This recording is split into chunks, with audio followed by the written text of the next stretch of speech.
C'est un boulanger qui se demande encore ce qu'il a bien pu faire pour mériter un tel cadeau de Noël. 7,40 m exactement de porte à porte. Ça fait un peu proche. Il y a un mois, un mystérieux boulanger s'est installé sur le même trottoir, à 2 pas de son commerce. Pour Monsieur Huron, ce n'est rien de moins qu'une déclaration de guerre. C'est de la provocation, c'est chercher la bagarre. D'ailleurs, tout le monde dans Rouillac pensait, me pensant beaucoup plus virulent et agressif, pensait que j'allais lui taper dessus. Monsieur Huron s'est donné 6 mois pour chasser son encombrant voisin du village. À Rouillac, entre espionnage et pression psychologique, la guerre de la baguette a débuté. Non loin d'Angoulême, en Charente-Maritime, c'est un petit village de 1800 habitants. D'habitude, dans une telle commune, on ne compte qu'une seule boulangerie. Mais à Rouillac, désormais, il y en a 3. Alors acheter son pain n'a plus rien d'anodin. Jusque-là, 2 boulangeries se partageaient le gâteau. Près de l'église, celle de Madame Fin, qui veille sur ses chers clients. Bonjour, mon cher ami. Bonjour. Ça Ça va va bien? Ben oui. Vous passez de bonnes fêtes de Noël? Oui, merci. Une petite boulangerie qui peut compter sur le soutien de ceux qui lui sont encore fidèles. Oui, on l'aime trop, votre petite boulangère. Ça nous fait mal au cœur, c'est tout, d'avoir une 3e boulangerie. On n'a pas besoin de ça à Rouillac. Voilà. Bonjour aussi. À 150 mètres de là, sur la ligne de front, les clients serrent aussi les rangs autour de Corinne Huron, la femme du boulanger. Merci. On a de très bon chocolat, du très bon pain. Pourquoi voulez-vous qu'on aille ailleurs? Merci. Pourquoi voulez-vous qu'on aille ailleurs? Ici, l'installation du petit nouveau a choqué tous les habitués. S'il vous plaît. Moi, je trouve que c'est même provocation, impolitesse, même, je vais dire. 3, c'est pas gérable, quoi. 2, ça va, on s'en sort, mais encore, on s'en sort difficilement. Mais derrière cette unité de façade, François le boulanger a bien vu que certains habitués avaient déserté. Alors entre 2 fournées, il sort monter la garde pour démasquer les clients qui seraient passés à l'ennemi. Je me mets là devant ma porte. Et puis je regarde passer les gens. Parce que beaucoup de personnes passent là sous le porche, vont chez ce monsieur. Le passage de la honte, celui que ses anciens clients empruntent pour se rendre discrètement chez son concurrent. Et malheur à ceux que François prend sur le fait. Étant là, moi, et les regardant passer en les regardant droit dans les yeux, ça leur fait comprendre qu'il ne faut pas se foutre de moi non plus. Mais Monsieur Huron a beau les foudroyer du regard, les rebelles de la baguette sont chaque jour plus nombreux à rejoindre la boulangerie qui fait jaser le tout Rouillac. Voilà, monsieur.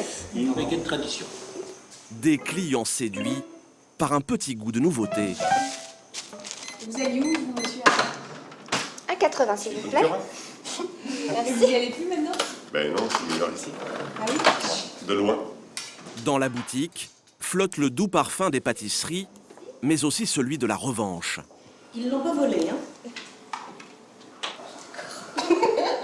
Des clients ravis de pouvoir enfin échapper à la mainmise des 2 boulangers sur Rouillac. Quand ils fermaient tous les deux en même temps, qu'ils se battaient, qu'ils se disputaient, Ah oui? hein, et que maintenant ils sont main dans la main, Eh ben, des coups de pied dans le derrière, oui. ouais. C'est tout. Hein. Et toute la journée, Lydie la vendeuse entend Rouillac débiner ses anciens boulangers. Bonne journée, merci. Bonne fête. Et pourquoi vous avez arrêté d'y aller? Parce qu'il n'est pas bon. Le pain, ils sont pas aimables. Certains villageois étaient donc mécontents de leur pain. Et cette rumeur est arrivée jusqu'aux oreilles d'un ambitieux boulanger dans le village voisin. C'est à 15 km de là que se trouve l'homme qui a implanté la 3e boulangerie de Rouillac, Thierry Langlais. Non, pas de papier. Ah oui, c'est vrai, pas de papier. Un boulanger, pâtissier, chocolatier dont les créations ont fait le succès. On a le Courchevel, oui. C'est une génoise avec une crème mousseline, des framboises. Le nom, la recette est déposée à l'INPI. Des gâteaux brevetés qui faisaient saliver de plus en plus de Rouillacais, prêts à prendre la route afin de pouvoir y goûter. On avait de la demande sur Rouillac. Donc, comme on avait des gens qui venaient là, et de plus en plus nous demandaient si on voulait pas venir s'installer. Alors bon, bah, c'est ce qui nous a donné l'idée. Voilà pourquoi ce père de famille a décidé de passer à l'offensive. Son fournil tourne maintenant toute la nuit. 2 nouveaux salariés ont même été recrutés. On va pouvoir charger après pour Rouillac? Allez. Croissants, petits pains, baguettes et gâteaux, de quoi déverser chaque matin près de 500 pièces sur Rouillac, bien plus que ses concurrents. Mais Thierry Langlais n'a pas l'état d'âme, car même dans le pain, les affaires sont les affaires. Moi, je suis confiant des produits que je vends et la qualité, donc après, voilà, chacun de se battre pour essayer d'attirer le client chez soi. 7 heures du matin, pendant que sous le nez de son rival, Thierry Langlais ravitaille sa vendeuse, Monsieur Huron, lui, les mains dans les croissants, rumine sa vengeance. À l'âge où je commençais à bosser, lui, il était encore sur les bancs de l'école. Alors, il a quand même pas de leçon à me donner. Je veux me battre. Et je vais me donner tous les moyens pour y arriver. Et nuit après nuit, à force de se creuser la tête, François le boulanger a peut-être trouvé le défaut de la cuirasse de son puissant voisin. Et voilà. Depuis le début, la solution à tous ces malheurs était peut-être juste sous son nez, car l'enseigne de son concurrent n'aurait rien à faire ici. François Huron passe à l'action. Là, je prends une photo de cette façade marquée boulanger, comme quoi il n'a pas le droit d'avoir cette appellation boulanger puisque c'est un pot de pain. Comme le pain n'est pas cuit sur place, pas le droit de parler de boulangerie. Et François Huron est prêt à dénoncer cet outrage. J'appellerai les fraudes. Ah oui? C'est le seul qui puisse agir contre eux. Voilà. Si Monsieur Huron fait tout pour embêter son concurrent, ce n'est pas que pour le plaisir, car dans cette histoire, c'est sa survie qu'il joue. Et c'est au moment de baisser le rideau que le moral prend un sacré coup. François, j'ai fermé, tu viens? J'arrive. Car tous les soirs, c'est la même chose. Leurs soucis financiers les contemplent depuis ces étagères. Non, qu'est-ce qu'il nous reste en pain? 19 pains. 19 pains. Les baguettes, ça va encore. Les mais- baguettes, c'est bien, alors les pains... Ouais. Les pains, bon, les chouquettes, ça n'a pas marché du tout. Et c'est à la poubelle que disparaît chaque jour près d'une centaine d'euros de recettes, alors qu'avant, il ne jetait quasiment rien. Et là, 20 pains, c'est... Le 20 pains, c'est énorme. Ah, ça fait mal au cœur. Oui, parce que travailler pour vendre, oui, il n'y a pas de problème, mais travailler pour jeter... Mais pour les Hurons, difficile de produire moins. Pas question de faire ce cadeau à celui dont on ne prononce jamais le nom.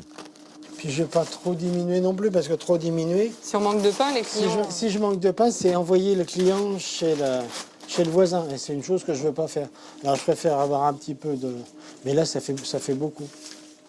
Depuis que l'Anglais a débarqué à Rouillac, les ventes sont en chute libre.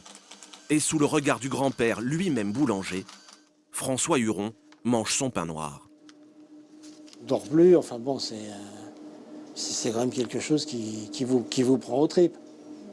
Quand vous savez, vous risquez comme ça, sur un coup de tête, d'un petit rigolo, de tout perdre. Alors pour les Hurons, le moment est venu de faire appel à un homme au talent très particulier. À Rouillac, aux premières heures du jour, c'est une rencontre top secrète que les Hurons ont organisée en coulisses. Allez, Jaco. On rentre incognito. Jaco, par là. Jaco, 66 ans, un retraité maintenant chargé d'espionnage industriel. Sa mission, aller faire les courses chez le voisin. Donc, je t'ai mis 2 croissants. De toute façon, apparemment, il a que des croissants au beurre. Donc, 2 croissants, une baguette et une galette frangipane de préférence. S'il n'a pas, tu prends une briochée. Les Hurons sont décidés à percer le secret du succès de Monsieur Langlais. Quitte à commettre un sacrilège, acheter ses produits pour les déguster. Ah, super, Jaco. Et déjà, les critiques fusent. Elle t'a même pas donné un petit sac? Non. Oh là là. Premier test, celui d'un grand classique du petit déjeuner. Et les Hurons sont plutôt confiants. Donc voilà, ça c'est nos croissants. Mais déjà, l'aspect des croissants, On n'a pas de souci à se faire. Ah non, là, c'est... Maintenant, il faut goûter. Maintenant, ça va être le palais qui va, Là, les croissants, qui il n'y a va, pas qui va photo. qui va déterminer. Et c'est Philippe, l'ouvrier de Monsieur Huron, dégustation. qui va jouer les jurés, impartiaux. Dégustation comparative. Voilà, on commence par quoi? Le croissant. Croissant. Pour révéler l'âme d'un croissant, il faut tout d'abord humer sa mie, puis la pétrir délicatement, avant de la suçoter et de rendre son verdict. Moi, personnellement, je trouve qu'il est c'est un peu gras. Le beurre reste au palais. Regardez, moi, le mien, si vous l'aplatissez, il reste en forme. Là, c'est rien, c'est du vent. Le verdict tombe, le meilleur croissant, c'est celui du patron. Moi, personnellement, à choisir, je prendrais le croissant que ceux Huron fait. Mais en ce moment, le produit qui rapporte le plus et à ne pas louper, c'est la galette des rois, briochée ou à la frangipane. Et question gâteau, même les Hurons en conviennent, leur concurrent n'a rien d'un amateur. Moi, je la trouve légère, mais le goût est bon. Le goût est là. Bon. Là, Le goût est là. Le goût est là, ouais, j'aime. 50-50. 50-50, c'est ce que j'allais dire. Pour l'épiphanie, la partie s'annonce serrée. Mais pas question pour les Hurons de se faire doubler 2 fois de suite par Monsieur Langlais. On a raté Noël parce qu'on s'est fait avoir avec les bûches. Mais faites-moi confiance que pour les galettes, on va pas se faire avoir. On va prendre les devants. Et Monsieur Huron a mis sur pied une stratégie de choc pour reconquérir le cœur et l'estomac des Rouillacais. Ce samedi matin, au marché, les Hurons ont décidé de frapper un grand coup. Pour la première fois de leur carrière, ils s'aventurent hors de leur commerce pour une séance publique de dégustation. Madame, La gourmande, hein. J'ai entendu pomme cannelle. pomme cannelle, c'est la spécialité, c'est ce que je lance en ce moment.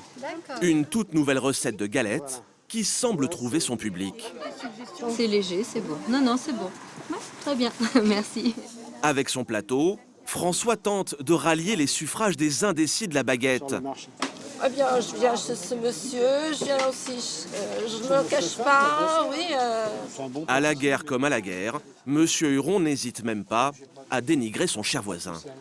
Au niveau du pain, bon, moi j'ai goûté sa qualité de pain, c'est pas exceptionnel. Derrière son stand, Corinne récolte déjà les fruits de la tournée de son mari. Alors une frangipane. 4 ou 6 personnes au vivre. Monsieur Huron n'en perd pas une miette et regarde partir les galettes une à une, de quoi ensoleiller sa journée. Tout ce qu'on a vendu là, c'est des galettes qui n'ont pas été vendues chez le concurrent. C'est le voisin. Et ça, c'est une très très bonne chose. Ça vous fait plaisir, ça? Ah ouais. 10 galettes vendues ce matin-là, une petite victoire pour les Hurons. Mais pas de quoi déstabiliser leur adversaire, Thierry Langlais, qui dans sa boutique Bonjour. compte lui aussi les points. 1, 2, 3, 4, 5, 6, 7 briochés et il y en avait une cinquantaine. Une quarantaine de galettes écoulées. Les affaires sont au beau fixe, alors le départ de Rouillac, ce n'est pas pour demain. Bah pour l'instant, c'est mal parti. Puis si ça continue comme ça, ça va être dur de nous faire fermer dans 6 mois. 3 boulangers qui se disputent les faveurs de 1800 habitants. À Rouillac, la guerre des baguettes ne fait que commencer.